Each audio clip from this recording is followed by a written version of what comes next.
बच्ची को खेलते समय एक बहुत ही डरावनी चीज दिखी। थोड़ी दूर पर ही एक जंगली कुत्ता था। बच्ची डर के मारे अपने आप पीछे खिसकने लगी। कुत्ते को लगातार अपनी तरफ आता देख डरी हुई बच्ची ने जोर से अपने पिता को आवाज लगाई, लेकिन जब पिता ने देखा तो बेटी एक गहरे गड्ढे के बिल्कुल किनारे पर पहुंच चुकी थी। उसने अपनी बेटी को दिलासा देते हुए वहीं रुकने को कहा और कुत्ते को भगाने के लिए जोर जोर से आवाजें निकालने लगा, लेकिन कुत्ता डरा नहीं बल्कि वो बच्ची की तरफ और बढ़ने लगा। अपनी बेटी को गड्ढे से महज आधे कदम की दूरी पर देख पिता ने तुरंत बेटी को वहीं खड़े रहने को कहा। फिर उसने जमीन से एक पत्थर उठाया और कुत्ते पर निशाना साधकर उसे दे मारा, लेकिन इससे बच्ची भी बुरी तरह डर गई। पिता ने पूरी ताकत लगाकर अपनी बेटी को पकड़ने की कोशिश की, लेकिन बहुत देर हो चुकी थी। पिता और बेटी दोनों जोर से जमीन पर जा गिरे। जब निक को होश आया तो उसने देखा कि उसकी पत्नी लगातार बेटी को आवाज लगा रही थी। ये देखकर निक को लगा जैसे उस पर दुखों का पहाड़ टूट पड़ा हो। उसे यकीन नहीं हो रहा था कि उसकी हंसती खेलती बच्ची अब इस दुनिया में नहीं रही। वो सन्न रह गया। तभी उसकी पत्नी दौड़कर उसके पास आई। उसने अपने पति का चेहरा जोर से पकड़ा और उसे इस सदमे से बाहर निकालने की कोशिश की। पत्नी के बार बार थपथपाने से निक आखिरकार होश में आ गया। पूरी तरह से होश में आने के बाद उसे पता चला कि उसकी बेटी जिंदा है, बस गिरने की वजह से उसके हाथ की हड्डी टूट गई है। निक ने अपनी बेटी को हिम्मत दी और उसकी बाकी चोटें चेक की। जब उसे लगा कि वे चल सकते हैं तो उसने तुरंत बेटी को उठाकर गाड़ी में बैठाया। घबराहट में उसने गाड़ी की रेस पूरी तरह बढ़ा दी और हाईवे पर एकदम फास्ट एंड फ्यूरियस वाले अंदाज में गाड़ी दौड़ा दी। सही सलामत अपनी बेटी को पास के अस्पताल पहुंचाने के बाद निक को एक बात अजीब लगी। ये अस्पताल शहर से काफी दूर सुनसान जगह पर था, फिर भी यहाँ मरीजों की भारी भीड़ थी। मजबूरी में उसने लाइन तोड़कर आगे जाने की सोची, लेकिन नर्स ने उसे लाइन में खड़े होने के लिए कह दिया। बेबस निक को वापस अपनी सीट पर जाकर चुपचाप इंतजार करना पड़ा। तभी निक की नजर अस्पताल के एक कर्मचारी पर पड़ी जो छुपकर ऑर्गन लिखे हुए एक बॉक्स को डिलीवरी वाले को दे रहा था। ऐसा लग रहा था मानो दोनों किसी तरह की कोई रहस्यमयी डील कर रहे हो। ये देखकर निक को थोड़ी घबराहट महसूस हुई, लेकिन उस वक्त वो बस अपनी बेटी का जल्द से जल्द इलाज कराना चाहता था। एक एक पल बीतने के साथ आखिरकार उनका नंबर आ गया, लेकिन क्योंकि निक और उसका परिवार वहाँ के रहने वाले नहीं थे, इसलिए नर्स को उनकी पूरी फाइल बनानी पड़ी। उनकी सारी जानकारी भरने के बाद नर्स ने कुछ ऐसा कहा जिससे पति पत्नी दोनों बुरी तरह घबरा गए। मैं क्या आपसे न्यूमोनिया लिस्ट के बच्चों की संख्या के बारे में दोबारा सोचने को कह सकती हूँ? अभी नहीं प्लीज। ये देखकर कि पति पत्नी इस बात को लेकर काफी असहज थे, नर्स ने तुरंत बताया कि ये अस्पताल का नॉर्मल प्रोसेस है। सारी जानकारी कंप्यूटर में डालने के बाद आखिरकार अस्पताल ने बेटी का चेकअप शुरू किया। जल्द ही एक बहुत ही अच्छे स्वभाव का डॉक्टर वहाँ आ गया और बच्ची की जाँच करने लगा। राहत की बात यह थी कि हाथ टूटने के अलावा बच्ची को और कोई चोट नहीं आई थी, लेकिन निक को एक बात खटक रही थी। वो डॉक्टर उसकी बेटी की आंखों को लेकर बहुत ज्यादा दिलचस्पी दिखा रहा था। वो बार बार बच्ची की आंखों की तारीफ कर रहा था और लगातार उन्हें ही देखे जा रहा था। फिर उसने पति पत्नी से कहा कि वैसे तो बच्ची ऊपर से एकदम ठीक लग रही है, लेकिन अंदरूनी चोट की आशंका से इनकार नहीं किया जा सकता, इसलिए एक स्कैन करना बहुत जरूरी है। ये सुनकर उन्होंने बिना किसी हिचकिचाहट के सहमति पत्र पर साइन कर दिए। लेकिन निक के लिए हैरानी की बात यह थी कि जैसे ही वो साइन करके वापस लौटा, टेस्ट करने वाले डॉक्टर भी तुरंत वहां आ गए। जब वे अस्पताल में आए थे तब डॉक्टरों का बर्ताव काफी रूखा था, लेकिन अब वे बहुत ही प्यार से पेश आ रहे थे। उन्होंने बच्ची को एक प्यारा सा खिलौना भी दिया और उसे व्हील चेयर पर लिफ्ट की तरफ ले जाने लगे। निक भी उनके साथ जाना चाहता था, लेकिन तभी डॉक्टर ने कहा कि नीचे वाला हिस्सा अस्पताल का बेहद सुरक्षित जोन है, इसलिए नियम के मुताबिक सिर्फ एक ही घर वाले को साथ जाने की इजाजत है। ये सुनकर निक ने ज्यादा कुछ नहीं सोचा और अपनी परेशान पत्नी को बेटी के साथ टेस्ट के लिए नीचे भेज दिया। लेकिन अब एक के बाद एक अजीबोगरीब घटनाएं होने वाली थी। खाली बैठा निक अपनी सीट पर वापस आ गया और इंतजार करने लगा। ऐसे ही कई घंटे बीत गए। जब काफी देर तक पत्नी और बेटी वापस नहीं आई तो निक को कुछ गड़बड़ लगी। वो तुरंत रिसेप्शन पर गया और उनके बारे में पूछा, लेकिन कुछ देर चेक करने के बाद वहाँ मौजूद डॉक्टर ने कहा कि सिस्टम में बच्ची का नाम ही नहीं है। ये सुनकर निक हैरान रह गया। वो सुबह ही तो अपनी बेटी को यहाँ लेकर आया था और रजिस्टर करवाया था, तो अब अचानक उसका नाम कैसे गायब हो गया? ये बात बोलते हुए निक का गुस्सा बढ़ता जा रहा था। उसे भड़कता हुआ देखकर बेचारी नर्स ने स्कैन रूम में काम करने वाले अपने साथी को फोन मिलाया, लेकिन वहाँ से जो जवाब मिला वो और भी चौंकाने वाला था। आखिरी स्कैन सुबह ही पूरा हो गया था और जिस मरीज का स्कैन हुआ था वह एक बूढ़ा आदमी था। तो तुम मुझे ऐसा क्यों बता रहे हो? माफ करना, वे यहाँ नहीं है। तुम मुझे ऐसा क्यों बता रहे हो? तुम मुझे ऐसा क्यों बता रहे हो? तुम मुझे ऐसा क्यों बता रहे हो? तुम ऐसा क्यों कह रहे हो? तुम ऐसा क्यों कह रहे हो? ये सुनकर निक के होश उड़ गए। उसकी समझ में नहीं आ रहा था कि दो जिंदा इंसान इस तरह अचानक से गायब कैसे हो सकते हैं। इस पूरी गुत्थी को सुलझाने के लिए वो छुपकर इमरजेंसी वार्ड में घुस गया और एक एक बिस्तर पर अपनी पत्नी और बेटी को ढूंढने लगा, लेकिन उसकी इस हरकत को देखकर सिक्योरिटी गार्ड ने उसे रोक लिया। शोर सुनकर वहाँ मौजूद डॉक्टर भी बाहर आ गया। जब दाढ़ी वाले चीफ डॉक्टर को निक की कहानी पता चली तो उसने कहा कि उसके पास पूरे दिन का रिकॉर्ड मौजूद है, लेकिन पूरी रजिस्टर चेक करने के बाद भी उसे बच्ची की एंट्री कहीं नहीं मिली। मामला बहुत उलझता जा रहा था। जब माँ और बेटी अस्पताल में आई थी तो फिर वे अचानक कैसे गायब हो गई? हालांकि निक की समझ में नहीं आ रहा था कि ये सब कैसे हुआ, लेकिन उसे पूरा यकीन था कि उसकी पत्नी और बेटी अस्पताल के ही किसी कोने में है। तभी अचानक उसकी नजर उस नर्स पर पड़ी जो सुबह उन्हें डॉक्टर के पास लेकर गई थी। दाढ़ी वाले डॉक्टर ने उसे आवाज लगाई और पूछा कि क्या उसने सुबह निक को देखा था। उस नर्स ने कहा कि हाँ, उसने निक को देखा तो था, लेकिन वो अस्पताल में बिल्कुल अकेला आया था और उसने खुद उसके घाव पर पट्टी बांधी थी। ये सुनते ही निक के चेहरे का रंग उड़ गया। निक को भड़कता हुआ देखकर और बात को बिगड़ने से बचाने के लिए नर्स ने तुरंत निक को नींद का इंजेक्शन लगा दिया। अस्पताल में हंगामा करने की वजह से डॉक्टर ने गार्ड्स को कहकर निक को एक कमरे में बंद करवा दिया। उन्हें लगा कि होश आने पर वो शांत हो जाएगा, लेकिन जिसे अपने परिवार की फिक्र हो वो चैन से कैसे बैठ सकता है? इंजेक्शन के असर की वजह से निक का बाहर निकलना नामुमकिन सा हो गया था। उसका दिमाग सुन्न पड़ने लगा था और वो होश खोता जा रहा था। जैसे ही वो बेहोश होने वाला था उसकी नजर पास ही अलमारी में रखी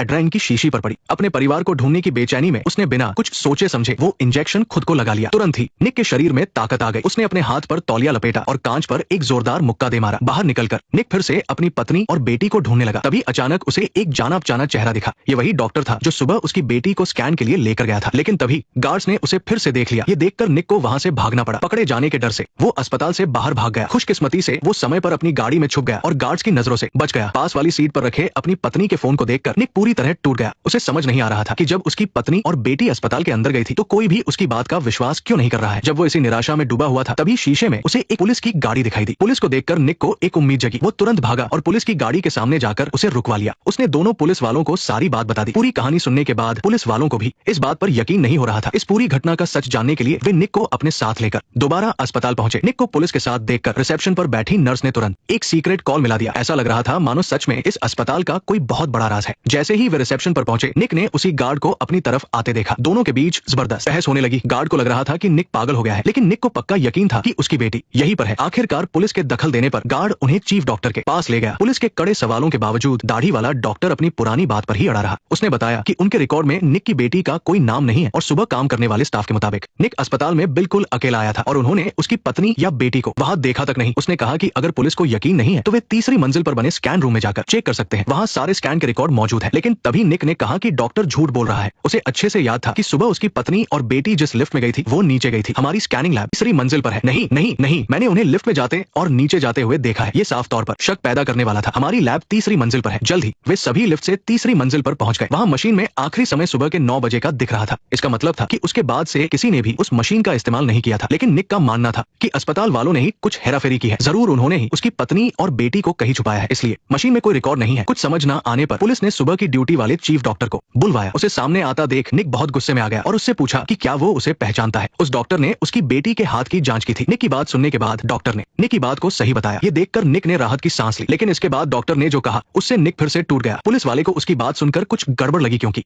निक की पत्नी का नाम एबी था ही नहीं। लेकिन निक ने बताया कि वो उसकी मरी हुई एक्स थी। इसके बाद निक ने चुस्से में कहा कि उसे पूरा शक है कि डॉक्टर ने इंश्योरेंस पेपर से उसकी एक्स का नाम देखा है और वो इस नाम का इस्तेमाल करके सबको गुमराह कर रहा है ताकि निक सबके सामने पागल लगे और अस्पताल के गुनाह छिप जाए। तभी सिक्योरिटी गार्ड आगे आया और बोला कि जब दोनों ही अपनी बात साबित नहीं कर पा रहे हैं तो क्यों ना सीसीटीवी कैमरे चेक किए जाए। अगर निक की पत्नी और बेटी सच में अस्पताल आए थे तो वीडियो में जरूर दिख जाएंगे। लेकिन हैरानी की बात थी कि सबने पूरी फुटेज देख ली और शुरू से आखिर तक निक एकदम अकेला था। वीडियो में उसकी पत्नी और बेटी कहीं भी नहीं थे। अब तक तो पुलिस वाले को भी निक की दिमागी हालत पर शक होने लगा था। आखिर सीसीटीवी फुटेज और निक की बातों में जरा भी तालमेल नहीं था। अब सबको पूरा यकीन हो गया था कि निक का दिमाग खराब है। डॉक्टर ने भी मौके का फायदा उठाते हुए कहा कि उसने अस्पताल के साइकेट्रिस्ट को बुला लिया है और वह निक को दिन की घटना याद दिलाने में जरूर मदद करेगा। लेकिन जैसे ही निक को भी खुद पर शक होने लगा तभी उसे एक पलंग के नीचे अपनी बेटी का स्कार्फ गिरा हुआ दिखा। ये साबित करने के लिए काफी था कि वो झूठ नहीं बोल रहा है। पुलिस ने स्कार्फ देखा तो पाया कि उस पर खून लगा था। निक ने तुरंत कहा कि ये उसके सिर का खून है, लेकिन डॉक्टर का मानना था कि इससे कुछ साबित नहीं होता। हो सकता है निक खुद इसे लाया हो। तभी निक के पीछे से एक औरत आई। ये वही साइकेट्रिस्ट थी जिसे अस्पताल वालों ने बुलाया था। वो बातचीत से निक को होश में लाने की कोशिश करने लगी। जब उसे पता चला कि अस्पताल आने से पहले निक के साथ क्या हुआ था तो उसे लगा कि सिर पर गहरी चोट लगने की वजह से उसकी याददाश्त गड़बड़ा गई है। फिर उसने पुलिस को अपनी राय बताई कि वो बहुत उलझन में है। हमें उस जगह जाना चाहिए जहां उसने अपनी बेटी के घायल होने की बात कही थी। तुम्हें क्या लगता है वे शायद अभी भी वही हो? इसके तुरंत बाद सब लोग उस जगह पहुंच गए। वहां जांच करने पर उन्हें सच में कुछ मिला। वहां बहुत सारा खून पड़ा हुआ था। निक फिर से कहने लगा कि ये उसके सिर की चोट का खून है, लेकिन पुलिस वाले ने उसकी एक न सुनी। आखिरकार खून इतना ज्यादा था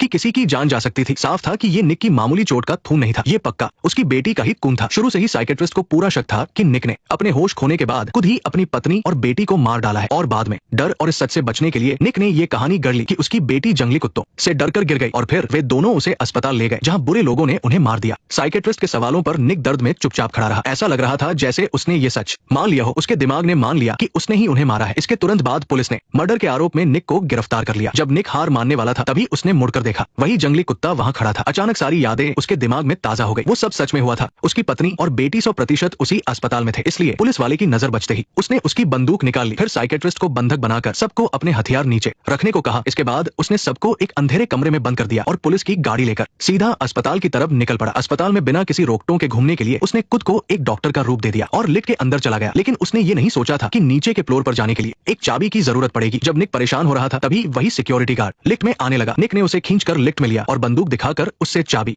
मांगने लगा। निक के हाथ में बंदूक देखकर गार्ड को हार माननी पड़ी, लेकिन वो गार्ड बहुत चालाक था। उसने जानबूझकर चाबी जमीन पर फेंक दी। जैसे ही निक उसे उठाने के लिए झुका, गार्ड ने उस पर हमला कर दिया और उसके हाथ से बंदूक गिरा दी। फिर दोनों में हाथापाई शुरू हो गई। अपने परिवार की फिक्र में निक के अंदर जबरदस्त आदत आ गई। जल्द ही वो गार्ड पर भारी पड़ गया और उसे अपने हाथों से गला घोंट कर मार डाला। इस आफत को खत्म करने के बाद निक ने तुरंत चाबी उठाई और लिफ्ट में लगा दी। कुछ ही देर में लिफ्ट उस रहस्यमयी दूसरी मंजिल पर पहुंच गई। निक की आंखों में पक्का इरादा था, भले ही यहाँ मौत का खतरा हो, उसे अपने परिवार को बचाना ही था। लेकिन उसने ये कभी नहीं सोचा था कि ये लंबा और चमकीला गलियारा एकदम सुनसान होगा। तभी डस्टबिन में पड़ी एक चीज पर उसकी नजर पड़ी। ये वही खिलौना था जो सुबह डॉक्टर ने उसकी बेटी को दिया था। इसे देखकर निक का इरादा और मजबूत हो गया। अचानक दरवाजा खुलने की आवाज आई। निक डर गया और तुरंत एक कोने में छिप गया। उसने देखा कि दो डॉक्टर ऑपरेशन थिएटर से एक ट्रॉली लेकर बाहर आ रहे हैं। निक को ये देखकर डर लगा, क्योंकि ट्रॉली पर रखे दो बॉक्स के ऊपर इंसानी अंग लिखा हुआ था। ये देखकर निक को कुछ बुरा होने का एहसास हुआ। इसलिए जब वे दोनों वहां से चले गए तो वो तुरंत ऑपरेशन थिएटर के अंदर घुसा। वहां पलंग पर दो तून से लथपथ लाशें पड़ी थी। निक ने अपनी हिम्मत जुटाई और चादर हटाई। उसने देखा कि लाशों के शरीर से अंग निकाल लिए गए थे और दूसरी लाश की आंखें निकाल ली गई थी। उसे याद आया कि सुबह उसने किसी डील के बारे में सुना था और उसे ये भी याद आया कि कैसे डॉक्टर इलाज के वक्त उसकी बेटी की आंखों को घूर रहा था। इन अजीब हरकतों से निक समझ गया था कि ये अस्पताल पक्का इंसानी अंगों की तस्करी का काम करता है। तभी बाहर से एक नर्स गुजरी। ये वही नर्स थी जिसने निक से बेटी के अंग दान करने के बारे में पूछा था। अब साफ था कि उसकी पत्नी और बेटी उनका शिकार बन चुके हैं। ये सोचकर उसने नर्स का पीछा किया और देखा कि पलंग पर उसकी बेटी ही लेटी थी। ये देखकर निक बिना कुछ सोचे समझे कमरे में घुस गया। खतरनाक। निक को देखकर वहां मौजूद लोग भी डर गए। जब निक ने देखा कि उसकी बेटी की सांस चल रही है तो उसने राहत की सांस ली। फिर उसने सबको धमकी दी कि वे अपने मास्क हटाएं। उसने देखा कि मास्क के पीछे वही डॉक्टर और नर्स थे जो पहले उससे मिले थे। जल्द ही उसे एक कोने में अपनी पत्नी भी मिल गई। गुस्से में भरा निक तुरंत उन दोनों को लेकर वहां से निकलना चाहता था, लेकिन तभी पीछे से एक डॉक्टर ने निक को कसकर पकड़ लिया। सबने मिलकर उसे पलंग पर धकेल दिया और उसे बेहोशी का इंजेक्शन देने लगे। लेकिन अगले ही पल